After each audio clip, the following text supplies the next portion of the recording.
السلام عليكم الاخوه والاخوات، كنتمنى الله تكونوا بخير وعلى خير. عواشركم مبروكه. اليوم ان شاء الله نتقاسم معكم واحد الطاجين ديال الدجاج بالمطيشه والبصل فقط مع الثوم والاعشاب المنسمه.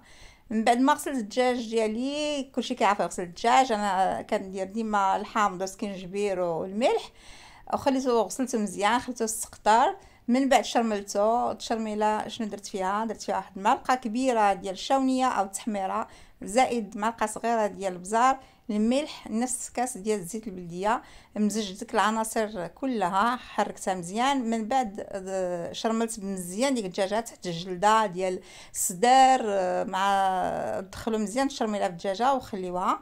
من بعد هنايا قطعت واحد جوج بصلات شللتهم، واحد جوج مطيشات. من بعد درت واحد الزيت البلديه كذلك في الطاجين، عينك ميزانك صافي. وغنخلي ديك البصله مع ديك مطيشه كتشحر مزيان صافي. من بعد غادي نضيف لها واحد حوالي 6 فصوص ديال الثوم، حيت هاد الوصفه تتبغي الثوم بزاف صافي، والملح. ما غنضيف حتى شي حاجه اخرى لان عندي ديجا تحميره او الشاونيه مع البزار ديجا عندي في الدجاجه مشرمله. من بعد غادي نضيف لها فقط الاعشاب المنسمه صافي. هادشي اللي غادي ندير في الطاجين ديالي كما كتشوفوا صافي. وغنخلي ديك المطيشه وداك البصله يتشحروا مزيان مزيان مزيان مزيان مزيان. من بعد غادي نضيف الدجاجه ونغطي عليها صافي، ونخليها طيب على المهل هي بشويه البنات، حيت انا هاد الطاجين الصراحه ما كندير والو من التحت، ما كيحرقش، غير هو خصو العافيه تكون مهيله صافي. من بعد غادي نخلي ديك البصله كما شفتوها، ها هي دابا حركت داكشي كله. غادي نضيف الدجاجه كما قلت لكم سابقا، وغادي نحطها فوق ديك البصله ومطيشه صافي.